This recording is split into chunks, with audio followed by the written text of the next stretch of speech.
I learned to pay a lot of attention to disruptive innovation when I was a young analyst, or let's put it this way, I wanted to be a young analyst. I was in economics. I started in the business in economics, but I knew I wanted to do equity research. And so I was at a wonderful firm, Janus & Associates at the time, who gave me the opportunity to do just that. Except I had to find my own universe. So I had to scrap around. I often say I was like a little dog under the table, just picking up scraps. So what were those scraps? Well, database publishing came along. So that's Reuters and Telerate. And no analyst thought that that would be worthy of their attention. So I said, I'll do it. And what do you know? It evolved and evolved into the internet and social media. The genomic revolution really caught our attention as the first human genome was being sequenced, or near the completion of sequencing. This was part of the tech and telecom boom, and it also was part of the tech and telecom bust. And unlike the internet, which came back pretty quickly, the genomic revolution, we think, has been held under wraps by political uncertainties, especially funding and reimbursement and so forth. We think the time is ripe, and we think that the genomic revolution is going to transform healthcare completely.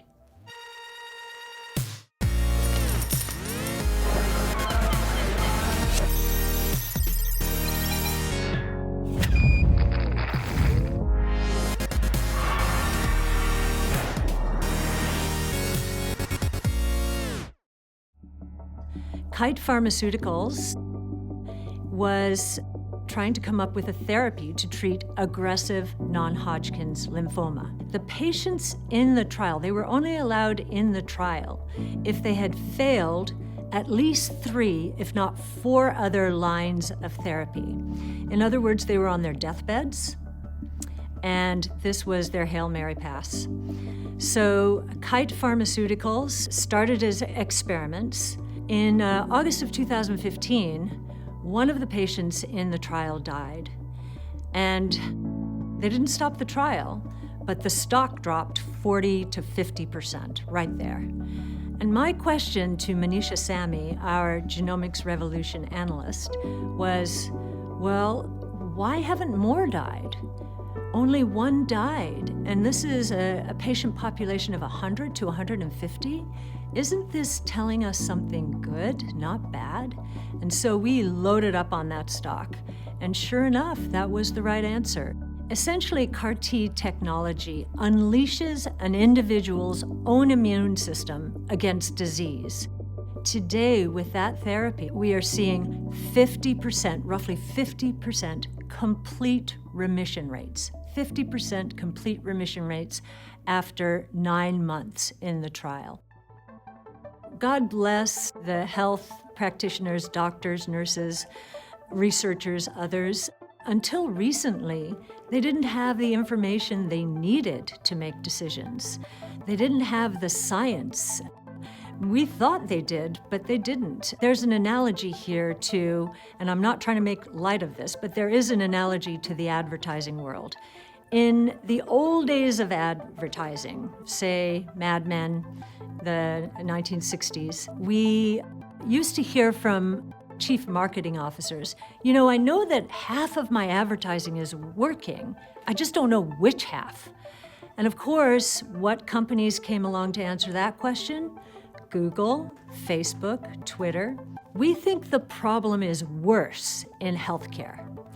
We think that much of the decision-making in healthcare is a function of either guesswork or experience or gut. And we think that as we learn more and more about the human genome, that the answers are going to become more precise and the cures will then follow.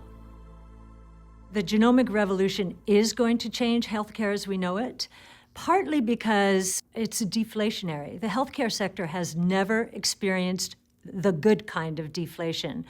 All healthcare analysts know about deflation is patent cliffs, and that's really, really bad. technology usually brings with it good deflation. And so what we're seeing from DNA sequencing is costs falling about 30 to 40% per year. And we see the first human genome was sequenced for a cost of almost $3 billion and took 13 years of computing power. We're now down to, less than $1,000 per human genome in a day or so. And by 2021, we think we'll be at $100, so that DNA sequencing will become part of our annual physicals. And DNA sequencing will be able to identify where our genes have mutated and why we have certain kinds of diseases. We're also, with CRISPR technology and CAR-T technology, going to learn about ways of actually curing disease. CRISPR technology, CRISPR-Cas9 specifically, is gene editing. Now, gene editing is really not new. We had a gene editing technology called zinc finger nuclease, and that has achieved some success, but it's extremely expensive, about $5,500 per base pair of DNA that's edited. Today, CRISPR-Cas9 can edit at $30 per base pair, so huge drop in the costs. Gene editing is exactly what it says, editing. It's cutting, activating, silencing, regulating. We call it the molecular Swiss Army knife. In essence, gene editing can reprogram the mutations in our DNA. Our DNA starts out usually just fine, and then mutations happen along the way, and now we have a technology that can edit them away. To give you a sense of how important this is, only 5% of the monogenic diseases, so the diseases caused by one gene, only 5% of them are treatable today. With gene editing, all of them potentially will be treatable. And then beyond that, monogenic is only 2% of all the genes out there. So if I were to tell you that if we were able to solve all the problems for people with monogenic disease, that's a $2 trillion opportunity, can you imagine how big the polygenic opportunity is going to be? This is really one of the most exciting investment ideas we have ever experienced.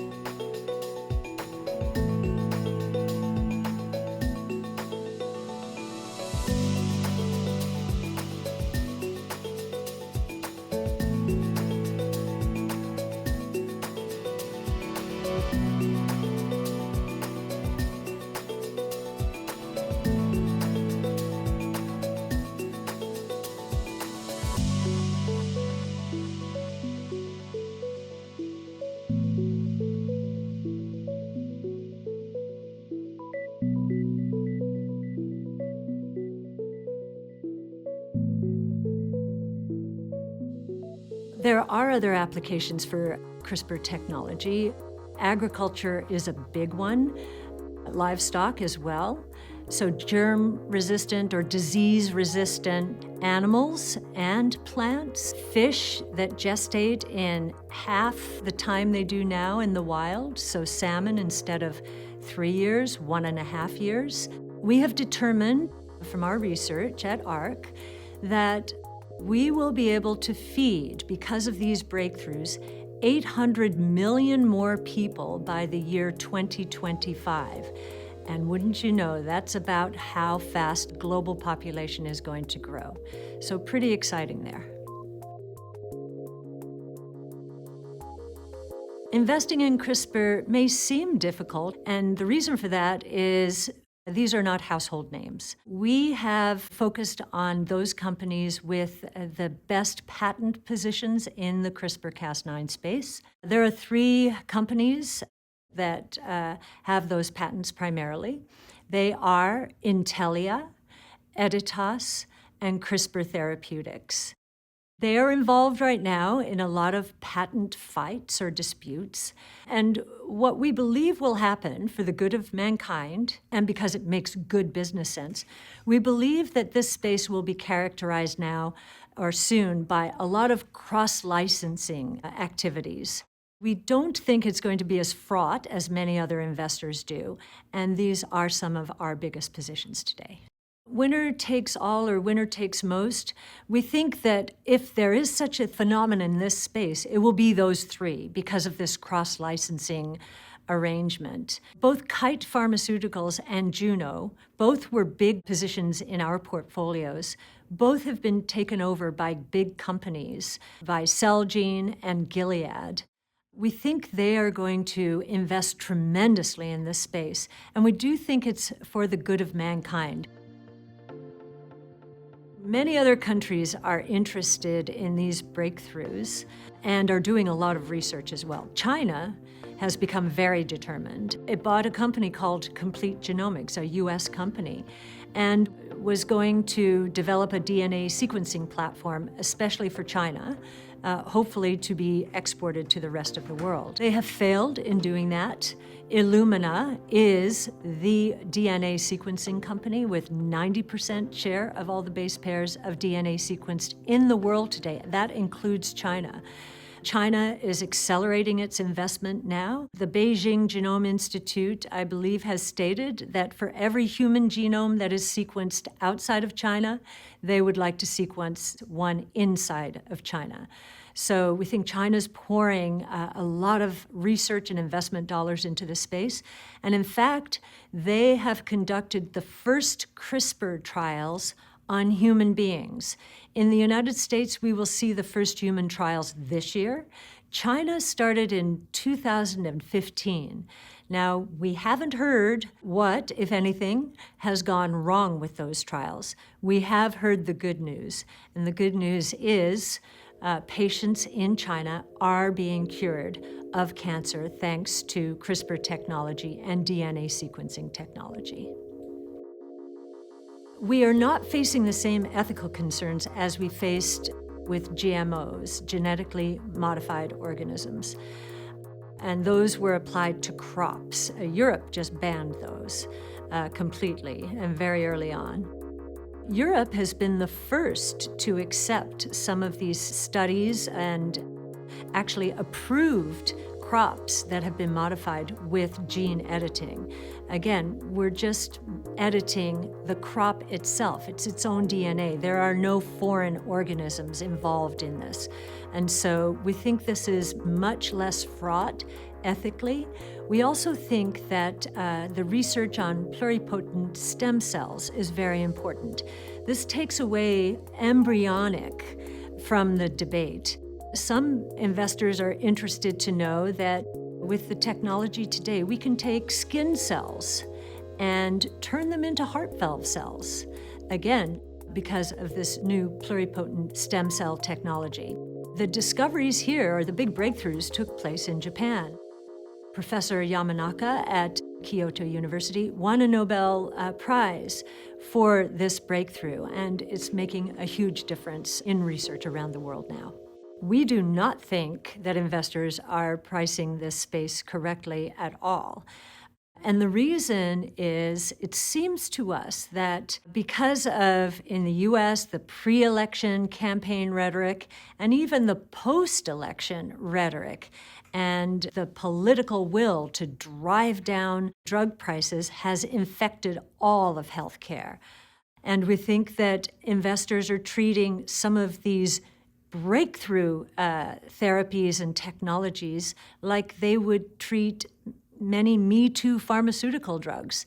That's going to change. I just mentioned that the opportunity, the revenue opportunity for monogenic stem cell therapy is in the $2 trillion range, and polygenic, however many trillions.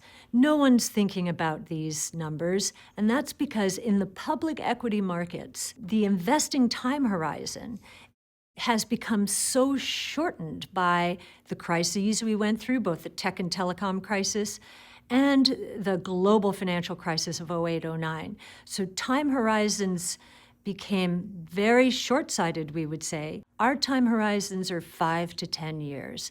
That's the time horizon you have to have. And if you have that kind of time horizon, what you will understand is that the stocks that we are investing in the genomic revolution are actually deep value stocks. They may be losing money now, but the kinds of cash flows that they're going to generate over time are phenomenal, and we do not believe the markets understand this opportunity.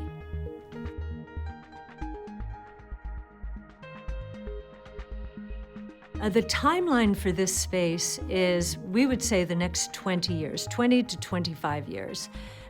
We think that the next 10 years, we're going to see many investors experiencing aha moments as more of these cures actually start to make the headlines. And they may start in China. They've already started in China and slowly move their way here. But the new FDA commissioner has two goals. One, yes, is to drive drug pricing down, but not in the way many investors and others think.